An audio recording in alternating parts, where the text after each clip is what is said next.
The Sewol-ho arrived at its final destination in Mokpo. The vessel will soon undergo an investigation aimed at finding the exact cause of the disaster.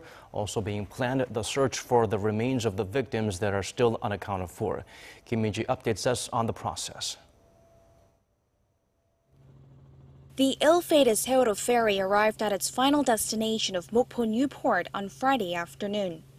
The journey of about 105 kilometers was initially expected to take about 8 hours, but ended up taking roughly 6 instead. The ferry's last voyage comes 6 days after it was salvaged from the sea and almost 3 years after it capsized off Korea's southwestern coast. There's still a complex road ahead to bring the Sewol-ho ferry to land.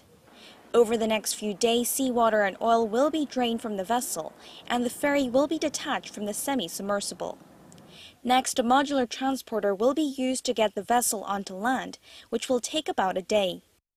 The modular transporter requires accurate control, and the semi-submersible needs to be level with the dock in order for the vessel to be safely moved onto land.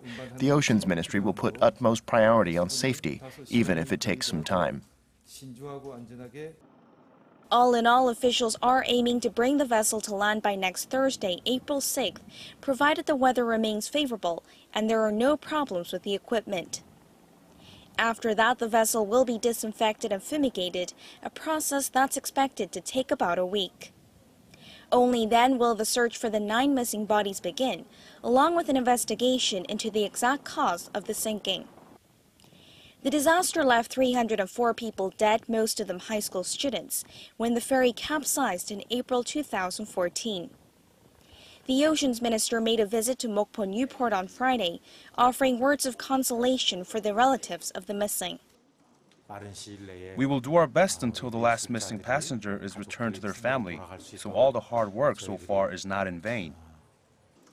The government has vowed to work with all related bodies for the success of the operation and to provide as much support as possible to the families of the missing, who are waiting desperately for their loved ones to return.